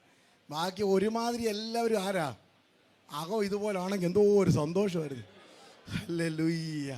എത്ര സന്തോഷം. ആ ചിരിയും സന്തോഷവും കയ്യടി പാട്ടും. ഇപ്പം കർത്താവ് വന്നു കഴിഞ്ഞാൽ അല്ലെങ്കിൽ ഭക്ഷണമൊക്കെ വെറുതെ ആയി പോവല്ലോ. എല്ലാം അങ്ങനെ ഒരു ആവേശത്തിലാണ് ഇരിക്കുന്നത്. ഹല്ലേലൂയ. നമ്മുടെ ലക്ഷണം തന്നെ വിശുദ്ധിയാണ്. തിരഞ്ഞെടുത്ത് എന്തിനാ? എഴുന്നേറ്റ് സാക്ഷ്യം പറഞ്ഞോട്ടെ. എന്നെ തിരഞ്ഞെടുത്ത് എന്തിനാ? ഹല്ലേലൂയ. സഭയുടെ പാസ്റ്ററാകാൻ, മേഖലയുടെ പാസ്റ്ററാകാൻ, ഹല്ലേലൂയ, ജനറലോ എന്തോ ആയിക്കോട്ടെ, അതിനൊന്നും അല്ല നമ്മളെ തിരഞ്ഞെടുത്തത്. നമ്മളെ തിരഞ്ഞെടുത്തത് എഫേസ്യർ 1:4 വാക്യം, നിങ്ങൾ അവൻ്റെ സന്നിധിയിൽ വിശുദ്ധരും നിഷ്കളങ്കരുമാകേണ്ടതിന് ലോകസ്ഥാപനത്തിന് മുമ്പ്, അപ്പനും അമ്മയും അറിയുന്നതിന് മുമ്പ്, ഭൂമിയെയും ഭൂമണ്ഡലങ്ങളെയും നിർമ്മിക്കുന്നതിന് മുമ്പ്, ദൂതന്മാർ ഇല്ലാതിരുന്ന കാലത്ത് അനാദി നിത്യനായ ദൈവം മാത്രമുള്ളപ്പോൾ, പിതാവ് പുത്രൻ മാത്രം പരിശുദ്ധാത്മാവ് മാത്രമുള്ളപ്പോൾ സ്വർഗം തീരുമാനിച്ചു, ഞാൻ തിരഞ്ഞെടുക്കുക. ഇവരെ എന്തിനാ തിരഞ്ഞെടുക്കുന്നത്? ഇവർ മണ്ണിൽ വിശുദ്ധരായി ജീവിക്കാൻ. നാൽക്കാലിയെ പോലെ നാട് നിങ്ങളെ ഓടി നടന്നിട്ട് നേട്ടങ്ങൾ കൊയ്തെടുക്കുന്നവരെ അല്ല ദൈവത്തിന് വേണ്ടത്. ഞാൻ മണ്ണുകൊണ്ടുണ്ടാക്കുന്ന മനുഷ്യനിൽ എന്നിലെ ശ്വാസം, എന്നിലെ അംശം ഊതുന്നത് അവൻ എന്നെ പോലെ വിശുദ്ധനായിരിക്കണം. നമ്മുടെ തിരഞ്ഞെടുപ്പ് വിശുദ്ധിക്ക് വേണ്ടിയായിരുന്നു. ഹല്ലേലൂയ. ഇനി നമ്മുടെ നടപ്പ് എങ്ങനെ ആയിരിക്കണം? 2 കൊരിന്ത്യർ 7:1 വാക്യം ഇങ്ങനെ പറയുന്നത്, ഈ എല്ലാ വാക്തത്വം വേർപാടിൻ്റെ ദൂതൊക്കെ പറഞ്ഞിട്ട് ദൈവഭയത്തിൽ എന്ത് ചെയ്തോണം? ഓരോ ദിവസത്തെ നമ്മുടെ ലക്ഷ്യം വിശുദ്ധി എങ്ങനെ തികയ്ക്കാം. Perfecting holiness. ഹല്ലേലൂയ. എങ്ങനെ വിശുദ്ധി തികയ്ക്കാം? 2024 ജനുവരി മാസം 5-ാം തീയതിയിൽ എടുക്കേണ്ട തീരുമാനം, ഈ മാസം, ഈ ദിവസം, ഈ വർഷം എങ്ങനെ വിശുദ്ധിയുടെ മാറ്റ് വർദ്ധിപ്പിക്കാം. ഹല്ലേലൂയ. ഈ വർഷം എങ്ങനെ വിശുദ്ധിയുടെ മാറ്റ് വർദ്ധിപ്പിക്കാമെന്ന് ഒരച്ച് തേച്ചു മിനുക്കി കഴുകി ദാവീദിന്റെ ഭാഷയെ പറഞ്ഞാൽ ഈ സോപ്പ് കൊണ്ടോ ഏതെങ്കിലും ആയിക്കൊള്ളട്ടെ, കഴുകിയാണെങ്കിലും എന്നെ ഒന്ന് നന്നായി കഴുകണം. ദൈവമക്കളെ, കരിക്കട്ട കാണാത്തവരാരും ഇല്ലല്ലോ, എല്ലാവരും കണ്ടിട്ടുണ്ട്. ഏത് സോപ്പിട്ട് കഴുകിയാൽ കരിക്കട്ടയ്ക്ക് നിറം കിട്ടും? എനിക്കൊന്ന് പറഞ്ഞു തരണേ. കരിക്കട്ട ഉരച്ച് നോക്കി തേച്ച് നോക്കി എന്തെടുത്താലും കരിക്കട്ടയായിട്ട് ഇരിക്കും. പക്ഷെ അതിനെ എവിടെ നിന്നെടുത്തോ അവിടേക്ക് തിരിച്ചിട്ടാൽ അതിന് സ്വർണ്ണ നിറമായി മാറും. ഹല്ലേലൂയ. എത്ര പേർക്ക് ഇത് മനസ്സിലാകുന്നുണ്ട്? വിശുദ്ധി എവിടെയാ കിട്ടുന്നത്? വിശുദ്ധിയിൽ നിന്നേ കിട്ടത്തുള്ളു. കരിക്കട്ട തീക്കകത്തായിരുന്നു, പുറത്തെടുത്തപ്പോഴാ നിറം മങ്ങിയത്, അത് കരിയായി മാറിയത്. അതിനെ തേച്ചു മിനുക്കി ഉരച്ചാലും കരിക്കട്ട മാറത്തില്ല, കരി മാറത്തില്ല, നിറം മാറത്തില്ല. പക്ഷെ എടുത്ത തീക്കകത്ത് തിരിച്ചിട്ടാൽ ഒരു നിമിഷം കൊണ്ട് അതിന് സ്വർണ്ണ നിറമായി മാറും. എത്ര പേർക്ക് ഇന്ന് രാത്രി മനസ്സിലാകും? നിങ്ങളെ വിളിച്ച വിശുദ്ധനൊത്തവണ്ണം, നിങ്ങളെ തിരഞ്ഞെടുത്തവനൊത്തവണ്ണം ഇന്ന് രാവിലെ അവനിലേക്ക് മടങ്ങ്. നമ്മുടെ നിറം മാറ്റുന്ന, നമ്മുടെ വില മാറ്റുന്ന, നമ്മുടെ ഗുണം മാറ്റുന്ന ദൈവകൃപയുടെ അളവിനായി സ്തോത്രം. Hallelujah, hallelujah. അങ്ങനെ വിശുദ്ധിയിൽ, ദൈവഭയത്തിൽ വിശുദ്ധി തികയ്ക്കണം. 2025 നിങ്ങളുടെ ലക്ഷ്യം എന്താ? പേപ്പറൊക്കെ എടുത്തുകൊണ്ട് വരും, എല്ലാവരും ലക്ഷ്യങ്ങളൊക്കെ കൊണ്ടുവരും, എഴുതി വെച്ചുകൊണ്ട്. അതൊക്കെ പറയാൻ പോയി കഴിഞ്ഞാൽ നിങ്ങളും പണങ്ങും, ഞാനും പണങ്ങും. അതുകൊണ്ട് ഞാൻ അതൊന്നും പറയുന്നില്ല. ഏതായാലും ഒന്ന് എഴുതി വെച്ചാൽ ഈ വർഷം 2024 വിശുദ്ധനായിട്ട് ജീവിക്കാൻ ഒന്ന് ശ്രമിക്കും. ഹല്ലേലൂയ. അതിന് ഞാൻ 2 കൊരിന്ത്യർ 6:14 തൊട്ട് അവിശ്വാസികളുമായി ഇണയില്ല പെണ കൂടരുത്. അതിൻ്റെ അർത്ഥം നിങ്ങൾക്കറിയാം. അവരോട്ട് വേറൊന്നുമല്ല പറഞ്ഞത്, ആത്മീയം ചോർത്തിക്കളയുന്ന ബന്ധത്തിലും ബന്ധനത്തിലും എത്തിച്ചേരരുത്. ഹല്ലേലൂയ. ദേവാലയവും വിഗ്രഹവും കൂട്ടിക്കുഴയ്ക്കരുത്. അർത്ഥം, ദൈവസഭയ്ക്കകത്ത് ഒരു ജഡത്തിൻ്റെ വിഗ്രഹങ്ങളും മാനുഷിക വിഗ്രഹങ്ങളും ദൈവസഭയ്ക്കകത്ത് പാടില്ല. ഹല്ലേലൂയ. ഇരുട്ടും വെളിച്ചവും കൂടെ ഒരുമിച്ച് കൊണ്ടുപോകുന്ന ഒരു പ്രോഗ്രാം കമ്മിറ്റി ദൈവസഭയ്ക്കകത്ത് ഉണ്ടാക്കരുത്. ഹല്ലേലൂയ, സ്തോത്രം. ക്രിസ്തുവിനെയും ബലിയാലിനെയും നമ്മെ കൂട്ടിച്ചേർക്കുന്ന എന്ന് പറഞ്ഞാൽ, ഞായറാഴ്ച രാവിലെ, ഇനി നമ്മുടെ മേഖലാ കൺവെൻഷൻ്റെ അളവ് വെച്ച് പറയാം, രാവിലെ 8 മണി തൊട്ട് 12 മണി വരെ ക്രിസ്തു, 12:30 തൊട്ട് ബലിയാൽ. വേണ്ട, നമുക്ക് 365 ദിവസവും ക്രിസ്തുവിൻ്റെ മുഖത്തോട് ചേർത്ത് വെച്ചുകൊണ്ട് ക്രിസ്തുവിനോട് ചേർന്ന് നടക്കുന്ന ഒരു ആത്മീയത്തിനായി കൊതിച്ചാട്ടും. അങ്ങനെ ദൈവഭയത്തിൽ വിശുദ്ധി എന്ത് ചെയ്യണം? തികയ്ക്കണം. ഒടുവിൽ നമ്മളെ തിരഞ്ഞെടുത്തത് വിശുദ്ധരായി ഈ മണ്ണിൽ ജീവിക്കുമ്പോൾ വിശുദ്ധിയെ തികയ്ക്കണം. ഒടുവിൽ നമ്മളെ കൊണ്ടു നിർത്തുന്നത് യൂദ 1:24-25, വീഴാതെ വണ്ണം നമ്മളെ സൂക്ഷിച്ച് തൻ്റെ മഹിമയുള്ള സന്നിധിയിൽ കളങ്കമില്ലാത്തവരായ ആനന്ദത്തോടെ നിർത്തുവാൻ കഴിവുള്ളവനെ ഇന്ന് പകൽക്കാലം സ്തോത്രം ചെയ്തുകൊണ്ട് ജീവിക്കണം. അവിടെ ചെല്ലുന്നതും വിശുദ്ധരായിട്ടായിരിക്കും നമ്മൾ. കാരണം കർത്താവ് വരുന്നത് വിശുദ്ധരെ ചേർക്കാൻ. അപ്പം ഇവിടെ തനിച്ചു പാർക്കുന്ന ഒരു ജനം ജാതികളുടെ കൂട്ടത്തിൽ, അതാ നമ്മുടെ മനോഹരം. ഇവൻ കണ്ടുപിടിക്കുകയാണ്, കാരണം കണ്ടുപിടിക്കുകയാണ്. എന്താ യാക്കോബിൻ്റെ കൂടാരം മനോഹരമായത്? എന്താ ഇസ്രായേലിൻ്റെ നിവാസങ്ങൾക്ക് ഇത്ര ശ്രേഷ്ഠത? അവർ വേർപാടുള്ളവരാണ്. അപ്പം ഇന്ന് പകൽ എല്ലാവരും ഏറ്റു പറഞ്ഞാട്ട്, വേർപാടാ ഞങ്ങളുടെ സൗന്ദര്യം. പെന്തിക്കോസുകാരൻ്റെ സൗന്ദര്യം കെട്ടിപ്പൊക്കുന്ന മണിമന്ദിരങ്ങളല്ല. പെന്തിക്കോസുകാരൻ്റെ സൗന്ദര്യം എന്ന് പറയുന്നത് അവരുടെ ജീവിതയാത്രയുടെ ആഡംബരങ്ങളല്ല. ദൈവസഭയുടെ സൗന്ദര്യം, പെന്തിക്കോസുകാരൻ്റെ സൗന്ദര്യം, പെന്തിക്കോസുകാരൻ്റെ മനോഹരിത വേർപാടും വിശുദ്ധിയാണ്. നമ്മളെ കണ്ട പറയണം പെന്തിക്കോസുകാരാണ്. അത് മീറ്റിംഗ് പ്ലേസിലാണെങ്കിലും മാർക്കറ്റ് പ്ലേസിലാണെങ്കിലും, അല്ലെങ്കിൽ യോഗ സ്ഥലത്താണെങ്കിലും പള്ളിയിലാണെങ്കിലും ചന്തസ്ഥലത്താണെങ്കിലും ആൾക്കാർ സാക്ഷ്യം പറയണം, ഇവൻ ഉപദേശിയാണ്. ഹല്ലേലൂയ. പണ്ട് ചങ്ങനാശ്ശേരി കാവുംഭാഗത്ത്, ചങ്ങനാശ്ശേരിയിലെ കാവുംഭാഗം കണ്ട് അല്ല കേട്ടിട്ടുള്ള കഥയാണ്. ഞാൻ നേരിട്ട് കണ്ടിട്ടില്ലല്ലോ. ഹല്ലേലൂയ. തിരുവല്ല ആട്ടോ പാസ്. ഇങ്ങനെ അല്ലെങ്കിൽ കുറച്ച് ഉപദേശി പിള്ളേർ ബൈബിൾ കോളേജിലൊക്കെ പഠിച്ച സമയമില്ല, ഇനി സംഘടനയൊക്കെ പറഞ്ഞ് അവരെന്നെത്തല്ല. അതുകൊണ്ട് ഞാൻ അത് വിടും. അവരിങ്ങനെ സൈക്കിളിൽ അങ്ങ് വൈകുന്നേരം പരസ്യവും കഴിഞ്ഞ് വരികയാണ്. അപ്പോൾ ഒരു മദ്യപനായ ഒരു മനുഷ്യൻ്റെ ആവേശം, പിള്ളേർക്ക് പിടിച്ച് 4 കൊടുക്കാമല്ലോ എന്ന്. അങ്ങനെ ഒരുത്തന്നെ സൈക്കിളെ പിടിച്ച് നിർത്തിയിട്ട് ഉപദേശത്തെ തല്ലി, അമ്മമാരെല്ലാം കൂടെ എടുത്തിട്ട് തിരിച്ചു തല്ലി. അപ്പോൾ അവൻ പറഞ്ഞു, ഞാൻ ഓർത്ത് ഉപദേശിയാന്ന് ഓർത്താ തല്ലിയത്. ഇതുപോലൊരു സംഭവം പാസ്റ്ററെ കർണാടകയിലുണ്ടായിട്ട്. അവിടെ സ്നാനം നടന്നുകൊണ്ടിരിക്കുകയാണ്. എന്നെ ആയാലും അവരെങ്ങനെ അവിടെ നിന്ന് കടത്താനൊക്കെ ശ്രമിച്ചു, കാരണം പ്രശ്നമൊക്കെ ഉണ്ടായിക്കൊണ്ടിരിക്കുക. അപ്പോൾ കുറേ ആൾക്കാർ അങ്ങോട്ട് ഓടുന്നു. അപ്പോൾ ഞാൻ ഓർത്തെന്തോ അടിയാണ്. അപ്പോൾ അവർ പറയില്ല, ഞങ്ങൾ ചെന്നില്ലെങ്കിൽ അവരെ തല്ലുമെന്ന്. അപ്പോൾ നോക്കണം, നമ്മുടെ ആ വിശുദ്ധിയുടെ ഒരു മാനദണ്ഡം നോക്കണം. പുറമേ ഉള്ളവർ പറയണം നമ്മൾ വിശുദ്ധരാണ്. തിമത്തിയോസിനോട് പൗലോസ് പറയുക, പാസ്റ്റോടാ പറഞ്ഞ കേട്ടോ, അല്ലാതെ കൊച്ചു വിശ്വാസിയോടല്ല. എഫെസോസ് സഭയിലെ പാസ്റ്ററായിട്ട് പോകുക. അവിടെ ചെന്നിട്ട് ഗുണ്ടായുസം കാണിക്കരുത്. അവിടെ ചെന്നിട്ട് ഹല്ലേലൂയ ലോകമോഹത്തിനൊത്ത് ജീവിക്കരുത്. ദൈവസഭയിൽ ചെന്നിട്ട് മാന്യമായിട്ട് ശുശ്രൂഷിച്ചോണം.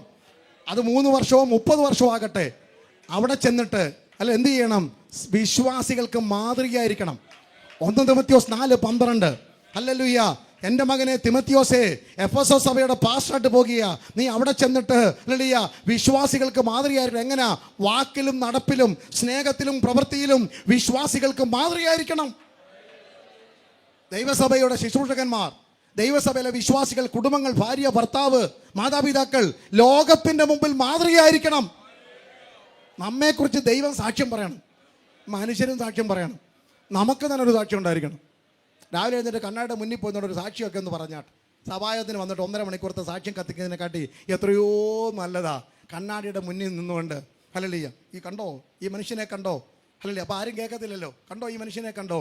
ദൈവത്തിൻ്റെ മുമ്പാകെ നിഷ്കളങ്കനായി ജീവിപ്പാൻ ദൈവം കൃപ തന്നല്ലോ. ഇയ്യോബിനെ നോക്കി എന്താ ദൈവം പറഞ്ഞത്? എൻ്റെ ദാസൻ ഇയ്യോബിനെ പോലെ നിഷ്കളങ്കൻ, നേരുള്ളവൻ, ദോഷം വിട്ടകുന്നവൻ, യഹോഭക്തൻ ഈ ഭൂമിയിൽ ആരുമില്ല. ദൈവം നമ്മളെക്കുറിച്ച് സാക്ഷ്യം പറയട്ടെ. പൗലോസൊക്കെ 1 തെസ്സലോനിക്കർ എനിക്ക് തോന്നുന്നു 4:5, 10, 2:10 എഴുതിയിട്ടുണ്ട്. ഹല്ലേലൂയ, ഞങ്ങൾ പ്രസംഗിച്ച വചനത്തിന് ദൈവം സാക്ഷി. ഹല്ലേലൂയ, ഞങ്ങൾ നിങ്ങളുടെ ഇടയിൽ എത്ര പവിത്രമായി നടന്നു എന്നതിന് ദൈവം സാക്ഷി. പ്രസംഗിക്കാൻ മാത്രമല്ല, ഞങ്ങളെ വീട്ടിൽ കയറ്റി താമസിക്കാനും കൊള്ളാവുന്നു. ഹല്ലേലൂയ, സാക്ഷ്യം ഉണ്ടായിരിക്കണം.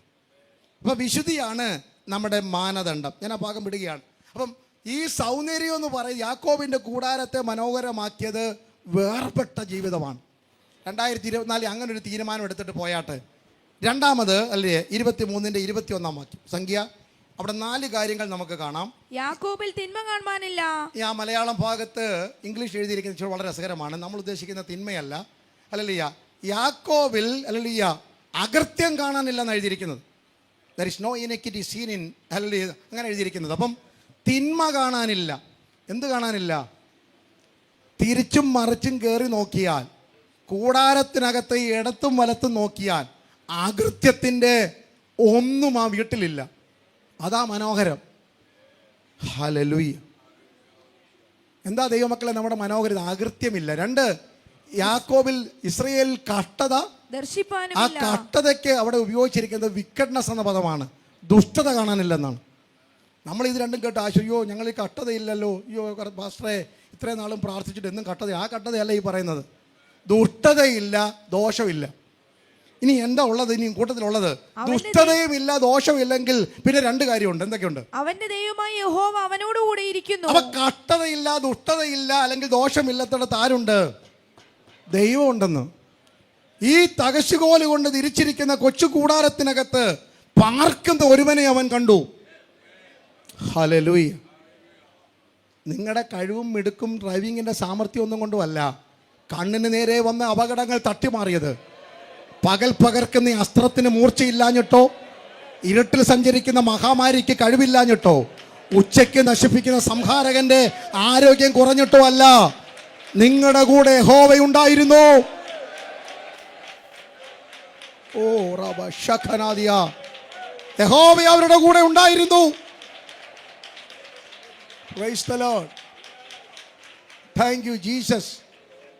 ഒരിക്കൽ അബ്രഹാമിന്റെ കൂടാരത്തിന്റെ വാതിക്കലേക്ക് ഫെലിസ്ത്യ പ്രഭുക്കന്മാർ ഓടി വന്ന് പറയുന്നു, യഹോവ ഇവിടെയുണ്ട്, സത്യം, നീ ഒരു ദൈവത്തിൻ്റെ പ്രഭുവാ. അതെ, ഇന്ന് രാവിലെ ഈ വചനം കേൾക്കുന്ന നിങ്ങൾ ഉറപ്പാക്കണം, ദൈവം വീട്ടിലുണ്ടെന്ന്, ദൈവ സാന്നിധ്യം വീട്ടിലുണ്ടെന്ന്, ദൈവകൃപ നമ്മുടെ വീടിനകത്തുണ്ട്. അതാ നമ്മുടെ മനോഹരം. യേശു എൻ്റെ കൂടെ. ഈ വർഷം ആരും എൻ്റെ കൂടെ ഇല്ലെങ്കിലും യേശു എൻ്റെ വലം കൈക്ക് പിടിച്ചിരിക്കുന്നു. ഓ റബ സത്തുര. എത്ര പേർക്ക് അതൊക്കെ ഒന്ന് പറഞ്ഞ് സന്തോഷിക്കാൻ പറ്റും? ഹല്ലേലൂയ. എൻ്റെ ഭർത്താവ് എന്നെ ഇഷ്ടപ്പെട്ടാലും ഇഷ്ടപ്പെട്ടില്ലെങ്കിലും, ഭാര്യ എന്നെ സ്നേഹിച്ചാലും സ്നേഹിച്ചില്ലെങ്കിലും, മക്കൾ പറയുന്നത് കേട്ടാലും ഇല്ലെങ്കിലും, വീട്ടുകാർ നാട്ടുകാർ കൂട്ടത്തോടെ മാറി നിന്നാലും, സഭക്കാർ കൈത്താങ്ങൽ തന്നില്ലെങ്കിലും, യേശു എൻ്റെ വീട്ടിൽ. യേശുവിൻ്റെ വീട്ടിൽ, യേശുവിൻ്റെ സഭയിൽ, യേശുവിൻ്റെ കൂടെ, യേശുവിൻ്റെ പ്രവൃത്തിയിൽ യഹോവ ഞങ്ങളോട് കൂടെയുണ്ട്. യേശുവിൻ്റെ കൂടെ. Hallelujah. Praise the Lord, price the Lord. ആ ഒരു ധൈര്യമൊക്കെ നമുക്ക് തരുന്നത് എത്ര ബലമെന്നറിയാമോ? യേശു നമ്മുടെ കൂടെ. അടുത്ത ഭാഗം ഒന്നുകൂടെ വിശദീകരിക്കണമുണ്ട്. ആ ഭാഗത്തേക്ക് പോകുക. അടുത്ത വാക്ക്, നാലാമത്തെ കാര്യം. രാജകോലാഹലവും അവരുടെ മധ്യയുണ്ട്. നിങ്ങൾക്ക് എല്ലാവർക്കും അറിയാം, ഇവിടെ എപ്പോഴും കേട്ടോണ്ടിരിക്കുന്നതാ രാജാവിനുള്ള കോലാഹലം എന്ന അർത്ഥം. Praise the Lord. അവിടെ യഹോവയുള്ളത് കൊണ്ട് യഹോവയെക്കുറിച്ചുള്ള സംസാരം അവിടെ ഉണ്ട്. Shout for the king is there എന്ന രാജാവിനുള്ള മഹത്വം അവിടെയുണ്ട്. സത്യ ആരാധന ഉള്ളതാണ് നമ്മുടെ മനോഹരം. ഞാനിവിടെ വന്നിട്ട് ഏറ്റവും എൻജോയ് ചെയ്തത് പാട്ടും കയ്യടിയും ഒക്കെ. എനിക്ക് വളരെ സന്തോഷമായിരുന്നു കാണാൻ. എന്ത് രസമെന്നറിയോ? നമ്മൾ ഇടയ്ക്കൊക്കെ എഴുന്നേറ്റ് നിൽക്കുന്നത് നല്ലതായിരുന്നു, എന്നാലും പോട്ടെ, നന്നായിരുന്നല്ലോ. കൈയൊക്കെ അടിച്ച് നൃത്തമൊക്കെ ചെയ്ത് നല്ല പാട്ടാണ് പാടിക്കൊണ്ടിരുന്നത്. എന്തിനാ ഈ പ്രൊഫഷണൽ പാട്ടുകാരെയൊക്കെ വിളിക്കുന്നത്? നിങ്ങളെ പൊക്കി പറയുന്നില്ല, നന്നായിരുന്നു കേട്ടോ. ദൈവം അനുഗ്രഹിക്കട്ടെ. സ്തോത്രം. ഹല്ലേലൂയ. പ്രൊഫഷണൽ പാട്ടുകാർക്ക് വരുമ്പം അവർക്ക് ഇതെല്ലാം ശരിയായില്ലെങ്കിൽ പാട്ട് വരത്തില്ല. അവർ ശരിയായില്ലെങ്കിൽ നമുക്കും പാട്ട് വരത്തില്ല. അവസാനം പിന്നെ ആൾ വരത്തുമില്ല. അതുകൊണ്ടാണ് നമ്മൾ അതിനെക്കാട്ടിയൊക്കെ നല്ലത് നമ്മുടെ കൂടെയുള്ള കുഞ്ഞുങ്ങൾ അവർ നമ്മുടെ കൂടെ പാടുമ്പം അവർക്കും ഒരു സന്തോഷം, നമുക്കും ഒരു സന്തോഷമാണ്. എത്ര മനോഹരമായിട്ട് അർത്ഥമുള്ള പാട്ടുകൾ. ഇന്ന് രാവിലെ ഇന്ന് ഇവിടെ എനിക്ക് പഴയ പാട്ടുകളെ അറിയത്തുള്ളൂ. എല്ലാം രസമായിരുന്നു, അർത്ഥസമ്പുഷ്ടമായ പാട്ടുകൾ. കർത്താവെ തിരിച്ച് അങ്ങോട്ട് പോയില്ലെങ്കിലും സ്വർഗത്തിലൊന്ന് പോയാൽ മതി എന്നൊക്കെ അങ്ങ് തോന്നി. അല്ലെങ്കിൽ എന്തോ ഒരു രസമായിരുന്നു അറിയാം. ഞാൻ പറഞ്ഞു വന്നത്, രാജകോലാഹലം നമ്മുടെ നടുവിൽ വേണം. വീട്ടിനകത്ത് ആരാധന വേണം, സഭയ്ക്കകത്ത് ആരാധന വേണം. കൺവെൻഷനൊക്കെ അല്ലേ പ്രോഗ്രാം എടുത്ത കുറ്റമൊന്നും പറയുന്നില്ല, അതുകൂടെ പറഞ്ഞോണമെന്നുണ്ടായിരുന്നു, വിടുക. ഹല്ലേലൂയ. കഴിവതും പ്രോഗ്രാം വെട്ടി കുറയ്ക്കണം. ഒരു 1/2-3 മണിക്കൂർ പ്രസംഗം, ബാക്കി പാട്ട്, പ്രാർത്ഥന, ആത്മീക വിഷയം ദൈവസഭയുടെ മുഖ്യമായി മാറണം. ഒരു സംഘടനയാകുമ്പോൾ, സമൂഹമാകുമ്പം നമ്മളെല്ലാവരെയും എല്ലാം ഉൾക്കൊള്ളണം. അതൊക്കെ ശരിയാണെങ്കിലും 1-ാം സ്ഥാനം ആരാധനയ്ക്ക് കൊടുക്കണം. 2025 കുടുംബത്തിനകത്ത് ആരാധന വെളിപ്പെടണം. സഭയെ വന്നിട്ട് തമ്പേറിൻ്റെയും ഡ്രമ്മിൻ്റെ സൗണ്ട് കേട്ടിട്ട് കൈകൊട്ടാനിരിക്കാതെ വീട് ആരാധന സ്ഥലമായി മാറണം. എന്താ വീടിൻ്റെ മനോഹരം? Price the Lord. Hallelujah, hallelujah.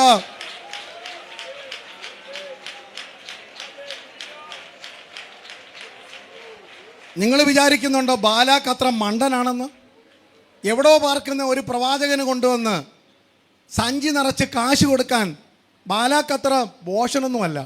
ബാലാക്കിനറിയാം, നീ ആരെങ്കിലും അനുഗ്രഹിച്ചാൽ അനുഗ്രഹിക്കപ്പെടും, നീ ആരെങ്കിലും ശപിച്ചാൽ. അത് അറിയാവുന്നത് കൊണ്ടാണ് പുള്ളി കാശ് മുടക്കാൻ ബിസിനസ്സിന് ഇറങ്ങിയത്. പക്ഷേ ആ കാശിന് പോലും കാര്യം സാധിക്കാൻ കാരണം ഇവിടെ വെളിപ്പെട്ട ആരാധനയാണ്. ബിലെയാം നടന്നു വന്നിട്ട് അതരത്തിൽ കൂടെ ശാപം വരേണ്ട സ്ഥാനത്ത് ആ അതരത്തെ ദൈവം തിരുത്തി എഴുതിയത് ഈ ഇവിടെ മുടങ്ങിയ രാജാവിൻ്റെ കോലമാണ്, അല്ലെങ്കിൽ കോലാഹലമാണ്. എത്ര പേർ വിളിച്ചു പറയും, എൻ്റെ വീട്ടിൽ, എൻ്റെ സഭയിൽ സത്യാരാധന വെളിപ്പെട്ടാൽ ആ ഉറഞ്ഞുതുള്ളുന്ന അശുദ്ധ ശക്തികൾ, പട്ടണഭൂതങ്ങൾ ഒന്നിനും ഞങ്ങളുടെ മേൽ ആധിപത്യം സ്ഥാപിപ്പാൻ കഴിയത്തില്ല.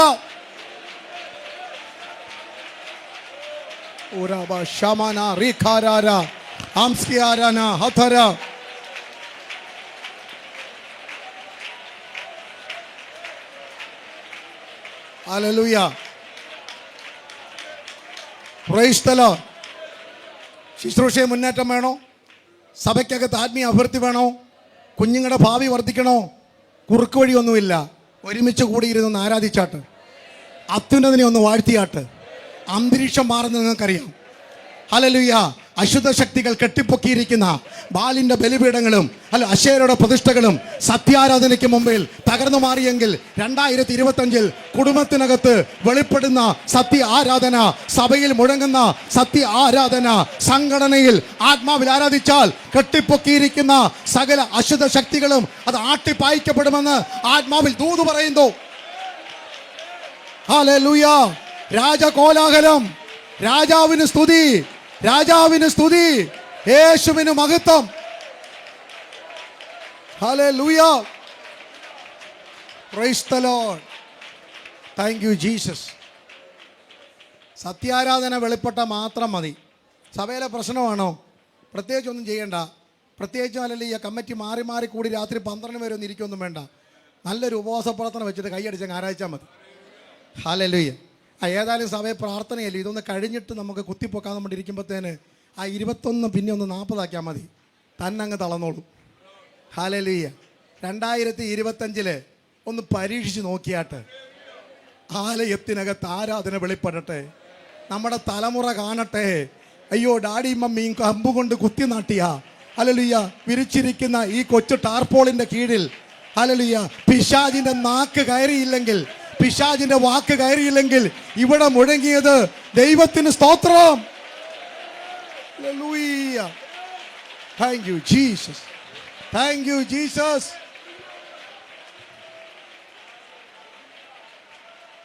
ഹല്ലേലൂയ.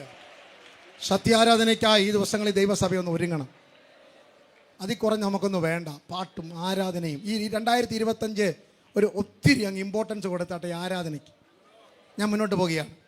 എന്താണ് നമ്മുടെ കൂടാരത്തെ മനോഹരമാക്കുന്നത്? മൂന്നാമത്തെ കാര്യം 23-ന്റെ 22 വാക്യം. ദൈവം അവരെ മിസ്രൈമിൽ നിന്ന് കൊണ്ടുവരുന്നു, കാട്ടുപോത്തിന് തുല്യമായ ബലം അവനുണ്ട്. കാട്ടുപോത്തിന് തുല്യമായ, ഇവര് പറഞ്ഞ ഈ പുള്ളി ഇവർക്കിട്ട പേരെന്താണ്? കാള പുല്ല് നക്കുന്ന പോലെ. അപ്പൊ ഏകദേശം ഒരു വെളിപ്പാട് ആർക്ക് കിട്ടി? ബാലാക്കിന്. കണ്ടാൽ ഒരു കൊച്ചു കാളയുടെ ഒക്കെ കൂടെ ഇരിക്കുന്നു, പക്ഷെ സത്യത്തിലെ വെളിപ്പാട് ഇത് കാട്ടുപോത്താണ്. ഹല്ലേലൂയ. ഇന്ന് രാവിലെ നിങ്ങളത് ഓർത്തോണം. നിങ്ങളുടെ വീടിൻ്റെ മനോഹരത എന്ന് പറയുന്നത് നിങ്ങളുടെ ഉൾക്കരുത്താണ്. ഹല്ലേലൂയ. നിങ്ങളുടെ നടപ്പും നിങ്ങളുടെ ഭാവവും നിങ്ങളുടെ പാട്ടും ഒക്കെ കാണുമ്പോൾ ആൾക്കാർക്ക് അറിയണം അകത്ത് എന്തോ ഇരിപ്പുണ്ട്. ഹല്ലേലൂയ. വെന്റിലേറ്ററിലാണ് ഹല്ലേലൂയ IV ഒക്കെ കണക്ട് ചെയ്തായിരിക്കും കിടക്കുന്നത്, പക്ഷേ അകത്തൊന്നും ചെയ്യണം പറ്റിയിട്ടില്ല. Praise the Lord. കാലത്തിനും കാലപ്പഴക്കത്തിനും മായ്ക്കാൻ കഴിയാത്ത, മങ്ങിക്കാൻ കഴിയാത്ത എന്തോ ഒരു ഉൾക്കരുത്ത് നിങ്ങളുടെ അകത്തുണ്ട്. ഈ ദിവസം ഇന്നലെ ഞാൻ പറഞ്ഞു, ഇന്നും പറയുന്നു, ആ അകത്ത മനുഷ്യനൊന്ന് പുറത്തിറങ്ങട്ടെ. അകത്ത മനുഷ്യനൊന്ന് പുറത്തിറങ്ങട്ടെ. ഈ ശരീരം മറന്ന്, ഭാഷ മറന്ന്, സാഹചര്യം മറന്ന് ദൈവത്തിന് മഹത്വം കൊടുക്കത്തക്കവണ്ണം ഉൾക്കരുത്തിനെ ഇന്ന് രാവിലെ പുറത്തെടുക്കുന്നവർക്കായി സ്തോത്രം. കാട്ടുപോത്തിന് തുല്യമായ ആത്മബലം, ഇത് അകത്ത നിക്ഷേപത്തിന്റെ ബലമാ. നിങ്ങളുടെ അന്യഭാഷയുടെ ബലമാ ഇത്. നിങ്ങളുടെ കയ്യടിയുടെ ബലം അകത്ത മനുഷ്യന്റെ ബലമാ. ഹല്ലേലൂയ. എന്താണ് ഹല്ലേലൂയ? പൗലോസ് പറഞ്ഞു, ഞങ്ങൾ സകല വിധത്തിലും കഷ്ടം അനുഭവിക്കുന്നവരാ, പക്ഷെ ഇടുങ്ങിയിരിക്കാൻ ഞങ്ങളെ കിട്ടത്തില്ല. ഞങ്ങൾ വീണ് കിടക്കുന്നവരാ, പക്ഷെ തകർന്നു പോകാൻ ഞങ്ങളെ കിട്ടത്തില്ല. ഞങ്ങൾ ഉപദ്രവം ഏൽക്കുന്നവരാ, ക്ഷീണിച്ചു പോകാൻ ഞങ്ങളെ കിട്ടത്തില്ല. ഈ ഒരു അത്യന്ത ശക്തി ഞങ്ങളുടെ അകത്ത് വെച്ചിട്ടുണ്ട്. അത് നിക്ഷേപമായിട്ട് ഞാൻ കൊണ്ടു നടക്കുക. അത് എവിടെ ചെലവാക്കണമെന്ന് എനിക്കറിയാം. ഇന്ന് പകൽക്കാലം ഞാൻ എൻ്റെ വാക്കുകൾ വേഗം അവസാനിപ്പിക്കാം. ഒരു പാട്ട് പാടി നമുക്ക് കർത്താവിനെ സ്തുതിക്കണമല്ലോ. അതുകൊണ്ടാണ് ഞാൻ 15 മിനിറ്റ് നേരത്തെ നിർത്തുന്നത്. എൻ്റെ അകത്ത ബലം ഞാൻ ഇന്ന് പുറത്തെടുക്കും.